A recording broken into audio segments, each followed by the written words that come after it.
Voilà, alors, fidèles téléspectateurs, mon tout premier plateau, évidemment, je reçois l'honorable Henri Itoka. Bonjour. Bonjour, Maman Virginie. Voilà, un réel plaisir de vous retrouver après tant de mois, pratiquement une année. Hein? Nous sommes ensemble parce que nous sommes unis par le sort. D'accord. Et cette émission, c'est toujours un grand plaisir que je passe devant ce public qui nous suit partout dans le monde, dans le cadre de Congolais Télémangenga. Ah oui, oui, c'est vrai que vous avez... Je suis le président national du parti politique Congolais Télémangenga. Et cette émission est toujours très bien suivie par nos militants disséminés à travers la République. Pour le moment, face aux enjeux de l'heure, quel type d'homme politique pour faire face à cette situation? Parce que, j'ai toujours dit, c'est aussi un problème d'homme honorable. Oh, toujours traversé. Il faut... Est-ce qu'il faut total la CV à moko na moko? Est-ce qu'il faut total la moralité à moko na moko? Parce que c'est beaucoup de choses. Être un homme d'État, quand même, a une valeur absolue, hein, où on ne trouve pas... Je vais répondre à cette question tout en m'inspirant de critères universels, objectifs, établis par les créateurs des cieux et de la terre. Je vais vous amener en Exode chapitre 18, verset 21. Et les gens qui sont en train de nous suivre, ils peuvent feuilleter, parcourir la Bible, aller en Exode chapitre 18, verset 21. Alors, choisis parmi le peuple des hommes capables, ennemis de la cupidité, craignant Dieu, établis-les sur le peuple comme chef des 1000, des 100, des 50 et des 10.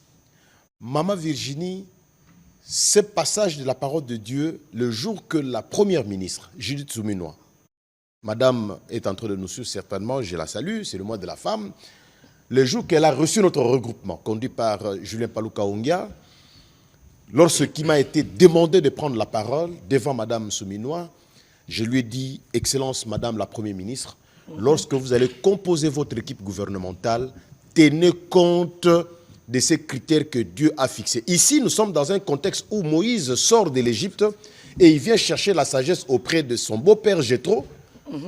Et il dit, comment est-ce que je vais administrer ce peuple qui est devant moi? Parce que Moïse devait recevoir tout ce monde-là devant lui, commencer à écouter chacun d'eux, poser son problème, et il était à la fin de la journée épuisé, et il y avait des problèmes qu'il ne résolvait pas. Pourquoi? Parce qu'il n'avait pas encore une administration. Maintenant, son beau-père a été inspiré par Dieu. Il a dit à Moïse, choisis parmi ces peuples-là. Le premier critère, des hommes capables. Moi, dans ma langue, on dit capable. Donc, ça dit que nous, des personnes qui sont animées d'un amour patriotique. Et nous, dans le Congolais, nous disons le patriotisme altruiste. C'est-à-dire, je ne peux pas seulement parler du patriotisme simplement, sans que je puisse avoir l'amour pour les autres. Exactement. Donc, le patriotisme doit être traduit par un sens altruiste très élevé. Je vous donne un exemple. Parce que quand on parle quel type d'homme, il y a des types d'hommes qu'on doit prendre, il y a des types d'hommes qu'on ne peut pas prendre. Je suis dans le contexte de la vie de Kinshasa. Je vous donne un exemple. Il y a un arrêté qui circule dans les réseaux sociaux. Je viens de tomber sur cet arrêté-là. Où le gouverneur de la ville de Kinshasa, M. Daniel Bumba, qui est un frère, un ami avec qui nous avons passé un bon moment au campus, M. Daniel Bumba induit en erreur par des assoiffés du pouvoir, par les assoiffés d'argent, par des calculateurs de schémas de détournement. Je salue aussi l'avènement du tribunal spécial pour les cas de détourneurs de deniers publics. Il prend un arrêté qui vient violer les procédures que nous avons érigées dans les édits pour la canalisation des recettes de la ville de Kinshasa en instituant une commission de 5 personnes au l'État. La ville de Kinshasa, à la place des agents de la DGRK qui ont été traités de voleurs. Maître Itoka, donc, c'est un contexte c'est un exemple, oui, c'est un exemple que je donne des types d'hommes incapables. C'est-à-dire que non, là, nous sommes dans une catégorie de types d'hommes incapables de donner au chef de l'État les éléments de langage dont il attend pour que la vie de Kinshasa ne brûle pas. Aujourd'hui, si les mécontentements des chauffeurs ne sont pas pris en compte, Mais ne dites pas que les chauffeurs ont tort. C'est parce qu'ils n'ont pas de type d'hommes capables devant eux pour être leur interlocuteur. Donc, Dieu a réglé Donc, la il faut question. des hommes capables. Des hommes capables. Deuxième Craignant critère, craignant Dieu. Celui qui craint Dieu, il sait qu'il ne peut pas voler. Celui qui craint Dieu, il sait qu'il ne peut pas faire la guerre pour avoir le pouvoir. Celui qui craint Dieu, il sait qu'il ne peut pas poser une bombe pour endeuiller des familles quinoises.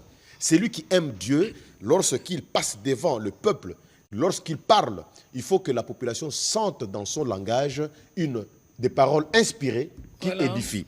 Troisième critère, c'est des hommes intègres. Ennemi de la cupidité. Intègre et ennemi de la cupidité. Vous savez, la cupidité, c'est ce qui amène des gens au bas du. Si gouverneur Gouv, si n'est arrêté comme ça, commission, n'est pas 5% à la recette de la ville. Déjà, quand on a 18%, comme on a 13%, parce qu'au but, tu as 5%. Imaginez-vous si la ville réalise 100 millions de dollars par mois, 5% pour 5 personnes, il a combien? Le pays a des problèmes. Et la ville a des problèmes, a des sérieux problèmes. Monsieur le gouverneur, vous avez été induit en erreur, retirez votre arrêté parce que ce n'est pas intègre. Ce ne sont pas les amis à qui il faut faire confiance. Ils sont cupides. La cupidité, c'est ce qui amène la haine. La cupidité, c'est ce qui amène que non.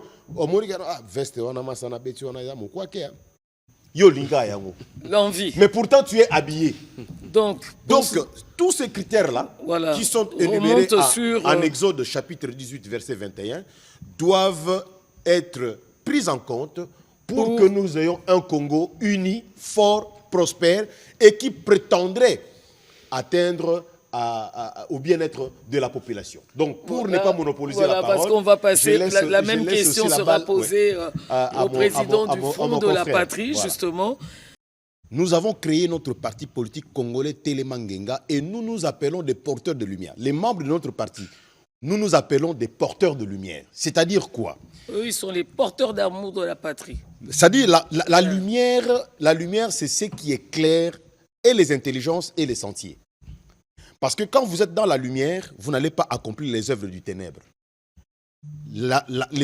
Parmi les œuvres du ténèbre, il y a aussi ce qu'on appelle la destruction de ce que Dieu nous a donné comme pays. La référence politique pour notre parti politique, nous avons créé le Congolais Télémangenga à partir du discours du président de la République, Félix Antoine Tshisekedi Tshilombo, qui est venu au stade avec les hauts cadres de l'Église pour dédier le pays entre les mains de Dieu. Donc c'est à partir de là que vous avez Nous sommes inspirés de cet engagement pour dire que si on a des hommes qui craignent Dieu à la tête du pays, alors nous devons créer un parti chrétien, des porteurs de lumière. Et vous avez entendu dans son discours dit « Les ténèbres ne régneront pas éternellement, pas toujours sur notre pays. Notre devoir et notre leitmotiv, notre motivation en tant que patriotes altruistes, c'est de dire à nos porteurs de lumière que le pays a besoin de ta lumière pour qu'elle soit éclairée. Parce que la lumière est une création, la toute première que Dieu a créée, permettez la redondance, pour nous servir à bien voir de manière lucide là où nous allons mettre nos pieds. Il a dit en Genèse que la lumière soit, et la lumière fut. La lumière fut, pas pour Dieu, parce que Dieu peut voir jusque dans les abîmes. Pour nous les hommes. La lumière fut pour les hommes, afin que Madame Virginie, afin que mon confrère, mon co-débatteur Jeannot, afin que Henri, puissions voir là où nous mettons notre pied et que nous puissions avoir la certitude d'avoir mis le pied dans un bon endroit. Aujourd'hui, ceux qui nous font la guerre, je parle ici du Rwanda. J'ai été reçu dans un grand salon en Belgique au ministère des Affaires étrangères. J'ai discuté avec les hauts fonctionnaires de ces ministères sur la question de la guerre que le Rwanda nous a imposée injustement. Et nous avons étudié, nous avons analysé avec les analystes qui étaient présents la particularité mensongère dans le langage rwandais. Ah oui, il y a beaucoup et de versions, ceux qui les soutiennent. Aujourd'hui, c'est une évolution qui part de 2021 jusqu'en 2025. C'était une guerre de libération, une guerre de changement de régime contre Tshisekedi. Je ne sais pas pourquoi, parce que Tshisekedi a eu ma voix. J'ai battu campagne pour le président de la République à Kenge, dans mon fief électoral, et il a obtenu 75% seulement pour Kenge. Et donc, il a été élu pour la deuxième fois président de la République. Et cette population qui s'est exprimée pour ces messieurs-là qui disent qu'il doit changer le régime, donc cette population ne compte pas. Tshisekedi a notre mandat. Il peut nous engager. Aux États-Unis, dans les accords de Washington, il peut nous engager. En Russie, il peut nous engager à n'importe où parce qu'il a notre mandat. Mais vous faites la guerre avec quel mandat? Qui vous a donné mandat d'aller faire la guerre? Qui vous a donné procuration de nous libérer alors que nous sommes déjà libérés après 4 cycles électoraux? Nous nous disons, mentez, il en restera toujours quelque chose. Quel type d'homme? Madame, nous devons avoir des types d'hommes qui ne tergiversent pas dans leur langage. Le matin, il est A, à midi, il devient A'. Ah oui, c'est ça. Nous devons éviter des gens qui changent de discours au gré des vagues. Voilà.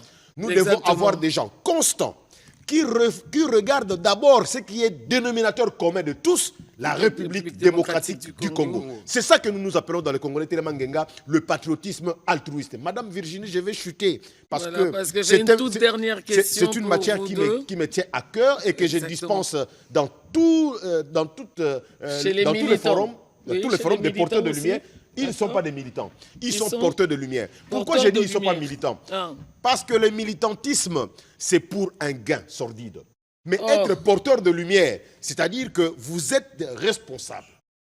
Vous avez la responsabilité que si votre lampe s'éteint, eh bien nous sommes dans l'obscurité. Qu'est-ce que vous devez faire? Vous devez entretenir votre lampe pour que la flamme ne puisse pas s'éteindre. C'est pourquoi nous disons, nous porteurs de lumière, nous sommes derrière le président de la République, Félix Antoine Tshisekedi Tshilombo, et je lance ici le message à tous les Congolais. Banamaï, Félix Tshisekedi Tshilombo, c'est une précieuse richesse que nous devons absolument protéger. Nous avons dans notre espace café spirituel, nous prions pour les autorités. C'est dit dans la parole de Dieu. Priez pour tous ceux qui sont élevés en dignité, afin que leurs décisions ne puissent pas entraver la bonne marche de la parole de Dieu. Nous avons donc, nous, en tant que porteurs de lumière, la responsabilité de prier pour le président de la République. Pourquoi? Il a mis à nu Kagame. Kagame est devenu quelqu'un qu'on ne comprend plus parce que sa tête est en train de changer de forme. Pourquoi? Parce qu'il a eu un monsieur devant lui qui lui a résisté farouchement. Le raisonnement, il ne tient plus debout. Voilà, qui a donné le pays entre les mains de Dieu et à qui Dieu a inspiré une sagesse et une intelligence lumineuse afin qu'il puisse conduire le peuple de Dieu. Donc, nous devons le protéger ma toute dernière question, est-ce qu'un jour, il peut y arriver, parce que c'est vraiment le souhait, est-ce qu'un jour, tous les politiques peuvent se retrouver dans le front qui est le camp de la patrie, sans coloration, sans intérêt d'abord de leur propre parti, afin de mieux représenter le pays? Nous devons prendre des engagements sérieux et rester constants. Maître Itoka, pour chuter par rapport à cette question? Par rapport à cette question, je dois dire que je n'ai jamais perdu de l'espoir de voir le Congolais se mettre ensemble. Vous savez, dans une famille, vous pouvez avoir 12 enfants. Même 15, même 20. Mais nous sommes africains, madame. Si parmi les 12 enfants, moi j'aime travailler sur le chiffre, parce que quand je parle de 12, je vois les 12 apôtres, je vois les 12 pierres déposées à l'église. Les chiffres pour moi sont significatifs spirituellement. Alors il va définir ces 15-là. Alors, à ce qui me concerne, lorsque dans votre famille, les 12 enfants se mettent ensemble devant vous, chaque enfant réagit de sa manière. Exactement, 12 réactions. 12 réactions. Et vous pouvez regarder, ce n'est pas forcément que c'est l'aîné qui va rapporter quelque chose de consistant à la famille. Ça peut être le puiné ou le cadet. Alors, mais qu'est-ce que vous devez faire en tant que père? Et c'est ce que le président de la République a dit. Lorsque je sentirai la nécessité de convoquer des assises pour que le Congolais se parle entre eux, je le ferai à mon initiative. Voilà un langage responsable de quelqu'un qui s'assume et qui a sur ses épaules le poids de la responsabilité républicaine. Et je vois le président de la République, quand il passe devant chez moi à la Tchangou, les gens viennent, applaudissent. Pourquoi? Vous savez pourquoi? Mais c'est parce que nous savons, Félix Antoine Tshisekedi Tshilombo, moi, on a limité. Papa Étienne Tshisekedi, maman Marthe, Master Nae, c'est un plaisir de voir un Kinois, président de la République, un Congolais patriote de père et de mère et de cœur, président de la République, et qui vous dit que cette guerre ne se terminera pas comme elle a toujours été le cas avant. C'est-à-dire dialogue, bazongi, dialogue. Ce qui dialogue est Kozala. Poète, total anana le pépé. Total anana le pépé. Et le connu les autres marché dans le secteur, par exemple, il y a aviation civile. Non, je crois qu'il faut tout ça là-bas, état généraux. État, voilà. Pour tout bateau diagnostiqué, tout qu'est-ce qu'il faut pour tout sa politique. Voilà entre biso. Mais yo, ce qui na yo qui koto likambo kwa oye ko sanga passe na motema biki non l'Ouganda azokolinga balongola gouverneur militaire de Luboya Kashama et aza d'accord te pour la révision de la constitution. Yabino constitution oyo yabino. Nous sommes un peuple souverain. Nous avons droit à avoir notre propre constitution. Non. Nous avons droit d'avoir notre propre document qui nous dirige. Est-ce que bon, baby, que RDC c'est indépendant? Moi, commune, il y a Mibe Kolikunzi, Oyo Biso Kozwa. Moi, na Oyo Azana Ipatakatika, O Azana Kindi, O Azana Mulopu, O Azana Lipopo, Ayeba que nos constitutions, Wana Lobaka, Iyo, Yango Bako Salela. Yo Kuna na Uganda, Kuna Makambango, Italio, na Moto, na Makolo. Donc, et le Kowane Zanini. Ma Virginie, il y a des politiciens médiocres qui donnent de l'ouverture à ces politicailleurs pour venir nous dicter leurs lois, alors que, je salue ici un aîné avec qui j'ai discuté sur la question, Sylvain Loukoussa, nous avons l'obligation de nous faire respecter dans la sous-région, dans la région, dans le continent et l'échiquier international, en nous dotant des documents légaux, des documents fondamentaux qui donnent notre identité en tant que Congolais. Voilà. Et cela passe par le porteur de lumière que nous sommes, parce que nous disons, bientôt la lumière va éclairer la RDC et les ténèbres seront dissipées.